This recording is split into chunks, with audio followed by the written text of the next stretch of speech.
Hello my soul family, कैसे हैं आप सब। आज मैं आपके लिए बहुत इंटरेस्टिंग सी रीडिंग लेकर आई हूँ।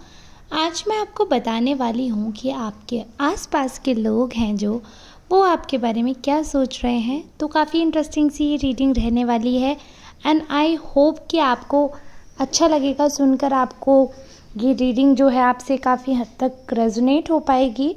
At the end this is general reading, तो चांसेस हैं आपसे रेजोनेट होने के, बट हो सकता है कि पार्शियल रीडिंग आपसे रेजोनेट हो सकता है 100% रीडिंग रेजोनेट हो। तो अगर आपको स्टार्टिंग में ऐसा लगता है तो आप स्किप करके देख सकते हैं आगे।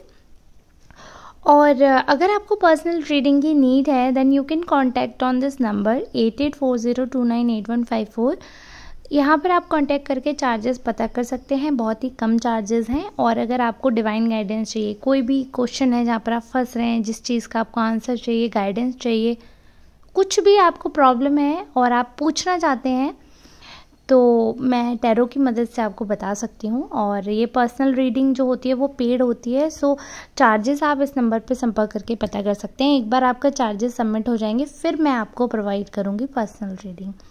चलिए अब आज की रीडिंग हम स्टार्ट करते हैं। मेल फीमेल ट्रांस आप सभी का मेरे वीडियो में बहुत बहुत स्वागत है।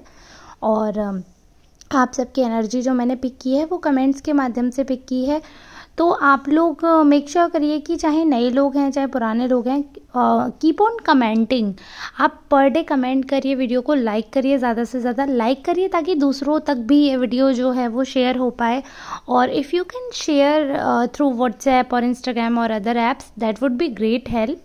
और अगर कोई ऐसा है जो सुपर थैंक्स बाय कर सकता है and they want to help me, please do, आप सुपर थैंक्स बाय कर सकते हैं, that would be a great help.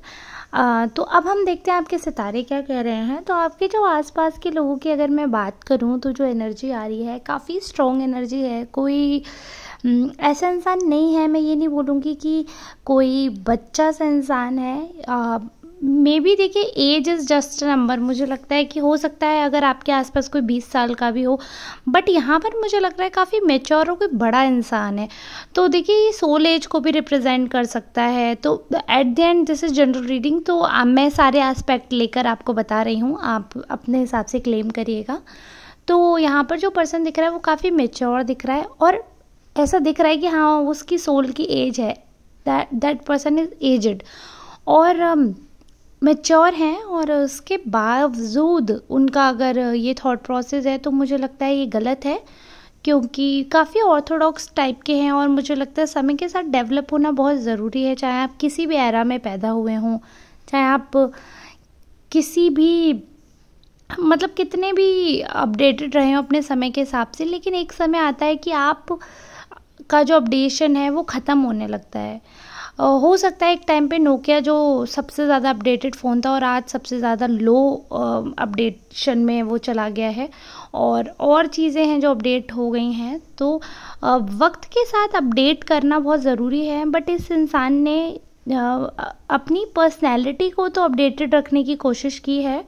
But अगर मैं बात करूँ थिंकिंग की तो ये बहुत ज़्यादा बाइज्ड है। मतलब अपने ऊपर जब बातें आती हैं तो ये इंसान बहुत ज़्यादा अपडेटेड बनकर दिखाते हैं, बहुत ज़्यादा मॉडर्न बनकर दिखाते हैं, लेकिन वही चीज़ जब आप पर आती है, जब वही आपके लिए बात की जाती है, आपके लिए वही क्वेश्चंस उठते हैं, देन इस पर्सन को आपसे मुझे लगता है कोई पर्सनल ग्रजेस हैं। कुछ ऐसा लगता है कि जैसे कहते हैं ना गाँव में, क्या तुम्हारी क्या भैंस खोल ली है जो तुमको इतनी मिर्ची लग रही है।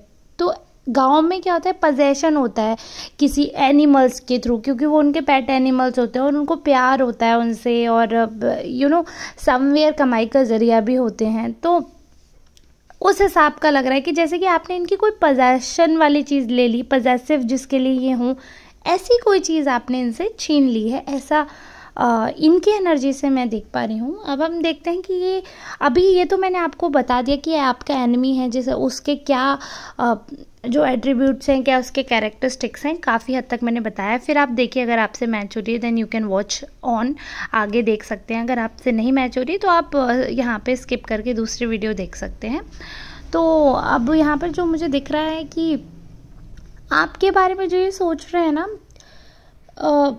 जैसे कि मैंने बताया बाइज्ड हैं, काफ़ी ज़्यादा मतलब इंटेलिजेंट हैं, but at the same time diplomatic हैं। तो वो डिप्लोमेसी यहाँ पर आपके लिए दिख रही है। आपके लिए जब आप ग्रो कर रहे हो ना, तो वो ग्रोथ जो है वो इनके लिए ग्रोथ नहीं है। ये ऐसा मान रहे हैं कि आप जो है आप कुछ गड़बड़ कर रहे हो, एंड उनको ऐसा लगता है कि आप जो है वो काबिल तो है नहीं। अगर आप काबिल नहीं हैं तो आपको ग्रोथ कैसे मिल रही है? How is this possible? तो जब आपके जो एक्शंस होते हैं वो इन्हें बिल्कुल पसंद नहीं आते। अब क्योंकि आप आगे बढ़ रहे हो, आप दुनिया देख रहे हो। एक समय था कि जब आप इनकी बातें सुन लेते होगे, आप कुएं के मेंढक की तरह रिएक्ट करते होगे, बट अब जब आपने एक बार उड़ान भर ली है, जब एक बार आप बाहर का नज़ारा देख आए हैं, तो अब जब लोग आपको कहीं ना कहीं बांधना चाहते हैं और वो उस चीज़ में काबिल नहीं हो पा रहे हैं, तो वो सीधे जो अटैक करते हैं ना, वो कैरेक्टर पर अटैक करते हैं, क्योंकि वो आपको बांधना चाहते हैं। वो चाहते हैं कि आप दब कर रहें, कुचल कर आपको रखा जाए, आप सिर उठाएं तो आपकी गर्दन तोड़ दी जाए। मतलब बहुत ही ज़्यादा नार्सिसिस्ट टाइप का ये जो पर्सन है। और आई एम सॉरी टू से, अगर ये आपके पार्टनर हैं तो बहुत ही भयावह इनके साथ आपका रिलेशनशिप रहा होगा। और if this is not your partner, तो भाई ऐसा कोई क्लोज ही रिलेशनशिप है, ये मैं आपको बताकर चल रही हूँ, जिनसे आपका कुछ ना कुछ स्ट्रॉन्ग कनेक्शन है। ये कोई नेबर नहीं है, ये तो मैं फॉर श्योर कह सकती हूँ। कोई नेबर नहीं दिख रहा है मुझे, क्योंकि या फिर आपका हो सकता है भाई नेबर से इतना क्लोज रिलेशनशिप हो, ऐसा कुछ तो मैं कुछ कह नहीं सकती। कई बार ऐसा होता है कि हमारे खास रिलेटिव जो हैं वो नेबर बन जाते हैं, हमारे आकर हमारे बराबर में ही शिफ्ट हो जाते हैं। दूर के रिश्तेदार होते हैं और वो पास आकर रहने लगते हैं, तो उनसे ज़्यादा घनिष्ठता हो जाती है। नेबर का टैग तो है ही है, प्लस वो रिश्तेदार भी हैं, तो वो घनिष्ठता बहुत हो जाती है। तो इसलिए चलो ठीक है, आप अपने हिसाब से क्लेम करना क्या आपका रिलेशनशिप है। बट ये जो पर्सन है बहुत ही ज़्यादा वॉयलेंट और बहुत ही ज़्यादा नार्सिसिस्ट किस्म के हैं। और on the other hand your personality is also very strong. आप कोई ऐसे इंसान नहीं है कि आपको ईजिली मोल्ड कर दिया जाएगा। मतलब आपको ईश्वर ने एक ढांचा देकर भेजा है, और जब उस ढांचे को बिगाड़ना चाहता है ना कोई, तो आप उठकर खड़े होते हो। भले ही बहुत समय लग गया हो, लेकिन आप उठकर खड़े हुए हो, आपने आवाज़ उठाई है अपने लिए, तो आप सबकी आंखों में खटक रहे हो। और आपने जितना अब तक टॉर्चर झेला है, जितना आपने सहा है ना, वो सारा ज़ीरो होता हुआ नज़र आ रहा है। और मुझे लगता है कि ये हर एक इंसान की कहानी है कि जब तक आप करते जाते हो आप बहुत अच्छे होते हो, और जिस दिन आप करना बंद करते हो उस दिन आप बहुत बुरे होते हो। और आई थिंक सबसे ज़्यादा बुरे होते हो। अगर आपने सुना हो कि जो सबसे ज़्यादा प्यार करता है वही सबसे ज़्यादा नफरत कर सकता है। पता है क्यों ऐसा होता है? क्योंकि वो आपके सबसे ज़्यादा डार्क सीक्रेट जानते हैं, वो आपकी वीकनेस जानते हैं, वो आपकी स्ट्रेंथ जानते हैं। तो उनको पता है कि इस इंसान को मैं कैसे तोड़ सकता हूँ या तोड़ सकती हूँ, या कैसे इसका हम यूज़ कर सकते हैं, कैसे इसको हम टॉर्चर कर सकते हैं। इसीलिए नफ़रत ऐसा नहीं है कोई इसका क्राइटेरिया, बट जिस इंसान को आप अपनी कमजोरी बता देते हो, उस इंसान को आप कहीं ना कहीं एक वेपन दे रहे हो कि ले भाई तू मुझे काट डाल, मैं तुझे आज़ादी दे रहा हूँ या दे रही हूँ, तू मुझे काट दे। इसीलिए ना ये चीज़ हमेशा याद रखना कि आपको अपनी कमज़ोरी किसी से शेयर नहीं करनी। हर किसी की लाइफ में कुछ ना कुछ वीक पार्ट होता है, कुछ ना कुछ वीकनेस होती है, हर किसी की कुछ ना कुछ कमज़ोरी होती है जहाँ पर इंसान झुक जाता है। या देखिए, मैं ये भी मानती हूँ हर किसी के कुछ डार्क सीक्रेट्स भी हो सकते हैं, क्योंकि हर कोई श्री राम नहीं है और गलती करके ही सीखते हैं। हम लोग तो तुच्छ मानव हैं, और मानव प्रजाति का ये स्वभाव है कि वे गलतियाँ करते हैं। बट स्वभाव ये भी है कि गलती करके सीखना जो है वो बुद्धिमत्ता होती है। और इसीलिए हम लोगों को मनुष्य योनि में जन्म मिला है कि हम अपने माइंड को, हम अपने मस्तिष्क का यूज़ करके हम अपने एक्शंस को कंट्रोल कर सकें, इंद्रियों को कंट्रोल कर सकें। ठीक है, तो गलती करने में कोई बुराई नहीं है। अगर आपसे जाने अनजाने गलती हो गई है, आपसे पाप हो गया है कोई, और आप उस चीज़ के लिए अगर पश्चाताप करें, गिल्ट फील करने हैं, और आप ये चीज़ प्रण करते हैं कि अब ये चीज़ हम दोहराएंगे नहीं, अभी जो हो गया वो हो गया, अब I will not do the same mistake and I will not repeat such actions, तो पता है ईश्वर आपको अपनी शरण में ले लेते हैं। ऐसा नहीं है कि एक बार आपसे पाप हो गया और उसके बाद आप ईश्वर को मुंह दिखाने लायक नहीं रहे, ऐसा नहीं है। भगवान सबको मौका देते हैं, पता है, भगवान सबको। आप किसी भी धर्म के हैं ना, तो आप अपने स्कल्पचर्स, अपनी जो ग्रंथ हैं, जो आपकी उपन्यास हैं, या जो आपके वेद हैं, जो भी आपके कल्चर में, आपके रिलीजन में जो भी हो ना, आप उनको उठाकर देखेंगे। अगर हिस्ट्री, अगर आप किसी रिलीजन को नहीं मानते ना, then you can pick your history. जो हमारी हिस्ट्री रिटन है उसमें भी आप देखेंगे ना कि भगवान ने ना सबको माफ़ किया है। इनफैक्ट कई ऐसे राजा रहे हैं जिन्होंने संधि की है, माफ़ी दी है और चीज़ें आगे ठीक किया, वर्कआउट किया है। तो वो इसीलिए होता है कि गलती है, इंसान भाई गलतियों का पुतला हो जाती है गलती, ठीक है, बट उसके लिए इंसान को जीवन भर प्रताड़ित नहीं किया जा सकता है। और जो इंसान गलतियों का पुतला बनकर ही रहना चाहता है कि भाई आज मैंने ये गलती कर दी और मुझे पता है इसी से मिलती जुलती ये गलती है, मैं ये कर दूं क्योंकि मैंने वो तो थोड़ी की है, मैंने तो दूसरी की है, तो ऐसे जानबूझकर परेशान करने वालों को भगवान माफ़ नहीं करते हैं। तो आपसे इतनी ज़्यादा दिक्कत है और खुद ही आपको लगातार परेशान करते रहते हैं, खुद ही आपको बहुत ज़्यादा टॉर्चर कर रहे हैं, बट इनको ऐसा लग रहा है कि आपके एक्शन से ये टॉर्चर हो रहे हैं और ये इन रिटर्न ये चीज़ कर रहे हैं। देखिए मैं बहुत सिंपलर वे में समझाती हूँ, अगर आपको समझ नहीं आया, ये आपको परेशान कर रहे हैं, ये आपको टॉर्चर कर रहे हैं, ये फैक्ट है। लेकिन इनको क्या लगता है कि आपने इनको इतना परेशान किया, आपने इनको धोखा दिया, आपने इनको छोड़ा है और आप बेकार हो, आप ट्रस्टवर्दी नहीं हो। इन रिटर्न इनका ये बिहेवियर है। मतलब ये खुद को जस्टिफाई कैसे कर रहे हैं अपने अंतरात्मा में, ये कहकर जस्टिफाई कर रहे हैं कि भाई ये इंसान ये डिज़र्व करता है क्योंकि इसने भी तो हमारे साथ यही किया है ना। आप समझ रहे हैं? इतना मैच्योर इंसान जिसको इतनी समझ है, ज्ञान है, उसको पता है सही गलत क्या है, उसके बाद भी वो ऐसे एक्शंस कर रहे हैं अपने आप को मूर्ख बनाकर कि हम तो भैया हम कुछ नहीं कर रहे हैं, जैसी करनी वैसी भरनी, आपने बुरा किया इसलिए हमने ऐसा कर दिया। उनको लगता है कि भगवान भी मूर्ख है कि वो अपने आप को जो कहानी पढ़ा रहे हैं झूठी सी बनाई हुई, वही भगवान को भी सुना देंगे। ऐसा नहीं हो सकता, कर्मा तो रिटर्न करेगा ही। आपकी बुद्धि, आपकी अवेकनिंग जो है, एक इनका बहुत बड़ा जो कर्मा इनको हिट किया, ये सबसे बड़ी बात यही है कि आप अवेकन हुए हो, आप आध्यात्म की तरफ बढ़े हो, आप खिंचे हो, आप उठे हो ना। तो इनको सबसे बड़ी यही चोट लगी कि भाई इंसान उठ कैसे गया, इसका तो कोई सपोर्ट सिस्टम नहीं था, इसका तो कोई था नहीं, इंसान सर्वाइव कैसे कर रहा है। तो बेसिकली आपके सर्वाइवल तक से इनको प्रॉब्लम है और आपकी खुशी से इनको एंजाइटी होने लगती है। जब आप खुश होते हो ना तो आप इस इंसान को एंजाइटी होने लगती है कि भाई ये क्या हुआ, ये क्या हुआ, इसके जीवन में कैसे खुशी है। जबकि इंसान को खुशियाँ बांटनी चाहिए, बट ये इंसान चाहता है कि सारी खुशियाँ मेरे आसपास रहें, सारी बातें मेरे बारे में हों और सारे क्रेडिट मुझे मिले। जहाँ वो चीज़ें बंटने लगती हैं, जहाँ क्रेडिट्स डिवाइड होने लगते हैं, जहाँ हैप्पीनेस डिवाइड होती है, जहाँ चार लोग बैठते हैं और किसी और की बातें होती हैं, तो यहाँ इनको प्रॉब्लम आ जाती है। क्योंकि ये चाहते हैं चार लोग बैठे और दूसरे की बातें हों, बट सिर्फ नेगेटिव।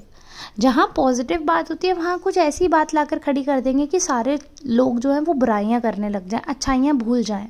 क्योंकि देखिए हर इंसान में अच्छाई है, हर इंसान में बुराई भी होती है।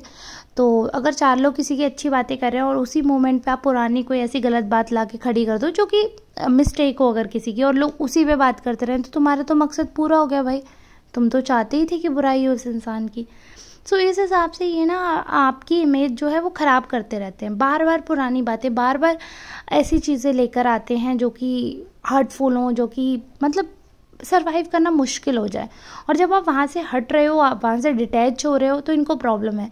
बट मैं आपको एक चीज़ बोलना चाहूँगी, डिटैचमेंट इज़ एवरीथिंग। आपको ना ये चीज़ पता होनी चाहिए कि मौत कभी भी आ सकती है। तो किसी भी चीज़ के प्रति अतः मोह अच्छा नहीं है।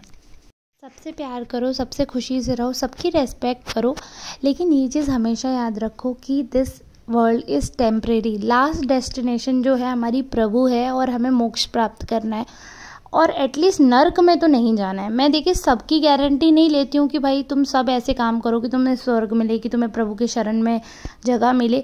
ये आप पर डिपेंड करता है, आपकी ललक पे, आपकी जिज्ञासा पे, आपके मन पे, आपके एक्शंस पे, आपके कर्मों पे डिपेंड करेगा। मैं तो बस एक निमित्त मात्र हूँ कि मैं आपको गाइडेंस दे सकती हूँ, और ये प्रिविलेज मुझे मिला है, ये प्राप्त है मुझे, कहीं ना कहीं मुझे लगता है दिव्य आशीर्वाद ही है जो मुझे प्राप्त है कि मैं आप तक ये चीज़ें अपने विचार व्यक्त कर पा रही हूँ। तो मैं अपनी गारंटी ले सकती हूँ कि हाँ भाई मुझे ऐसे काम करने हैं कि मैं प्रभु की शरण में जाऊँ, मैं आपको बता सकती हूँ। तो मैं आपको ये बता रही हूँ कि इस इंसान के एक्शंस के ना आपको रिवेंज मोड में नहीं आना है। इस इंसान को छोड़ो, आगे बढ़ो। डिटैच सोल जितनी होती हैं वो ठीक रहती हैं। अपने जो हर किसी का एक सोल पर्पस होता है, अपने पर्पस को देखो। बचपन से ना एक चीज़ होगी जो बार बार आपके साथ हो रही होगी, जहाँ पे कहीं ना कहीं आपको इंटरेस्ट हो रहा होगा। बचपन में ही हमें पता चल जाता है कि हमें किस चीज़ में ज़्यादा इंटरेस्ट है। अपने इंटरेस्ट को पहचानो, अपने अंतर आत्मा की आवाज़ सुनो और अपने बारे में सोचो और बस करते जाओ। कौन क्या कह रहा है क्या नहीं कह रहा कोई फ़र्क नहीं पड़ता। अंत में हमारे परमपिता परमेश्वर वो सही बोल रहे हैं तो सब सही है। बाकी इस दुनिया से कोई मतलब नहीं है। रिश्ते निभाओ, नाते निभाओ, अपने कर्म करो। जो रोल आपको दिया गया है ना इस कहानी में, उसे बखूबी निभाओ, उम्दा एक्टिंग करो। एक अच्छे बाप हैं अगर आप, एक अच्छी पत्नी हैं, एक अच्छी माँ है, जो भी आप रिलेशनशिप में, जिस भी रिश्ते में आप हैं, बहुत बेस्ट दीजिए अपना। और दूसरों से उतना एक्सपेक्ट करिए मत, क्योंकि जब उम्मीद करते हैं तो बहुत बुरा लगता है और आपके आसपास के लोग आपकी उम्मीद पर खरे नहीं उतरेंगे। ये दिख रहा है कि वो आपके जितने एफर्ट नहीं करना चाहते हैं। And at the end you can't change everyone. आप सिर्फ एक बार कह सकते हैं, बदलना ना बदलना उनके ऊपर होता है। तो जैसे कि मैं आपसे बोल रही हूँ कि थोड़ा सा डिटैच फील करिए। दूसरों से जब आप उम्मीद लगा लेते हैं ना तो आप अपने लिए दुख उत्पन्न करते हैं। दूसरों से उम्मीद मत लगाइए, आप अपने एक्शंस को कंट्रोल करिए। आप कितनी हद तक जा सकते हैं किसी भी रिश्ते में, किसी भी कर्म में, बस उतना करिए। बाकी ईश्वर से मोह लगाना वो सबसे ज़रूरी है। त्यागना कुछ नहीं है। गृहस्थ आश्रम सबसे अच्छा है, सबसे बढ़िया है जब तक समय है आपका। बट प्रभु को नहीं भूलना, थैंकफुल होना नहीं भूलना। बाकी ये है कि लोगों का क्या है, लोग चिढ़ेंगे भी, सब कुछ करेंगे, बट जाको राखे साइयाँ मार सके ना कोई। आप अपने लक्ष्य को प्राप्त करने में कामयाब होंगे। आप पे दिव्य शक्तियों का आशीर्वाद आ रहा है। धीरे धीरे एंसेस्टर्स जो है वो आपको सपोर्ट कर रहे हैं। ब्लेसिंग्स आपकी तरफ आ रही हैं। सो स्टे अवेक और ऐसे ही स्टे पॉजिटिव, हेल्प करते रहे, स्पिरिचुअल रहें, खुशी खुशी आगे बढ़ते रहें। जीवन में संतुष्टि बहुत ज़रूरी है, तो इसलिए सेटिस्फाइड रहें। आई होप मैं सारे मैसेज जो देना चाहती थी आपको क्लियरली दे पाई होंगी। सारा जो मेरे मन में था, जो भी ज्ञान आज मुझे लग रहा था आपको देना ज़रूरी है, मैंने सब कुछ डिलीवर किया होगा। अगर वीडियो अच्छी लगी, make sure to like and comment on this video. If you can subscribe my channel और share my channel, that would be great help. मिलते हैं कल नेक्स्ट रीडिंग में, तब तक के लिए धन्यवाद।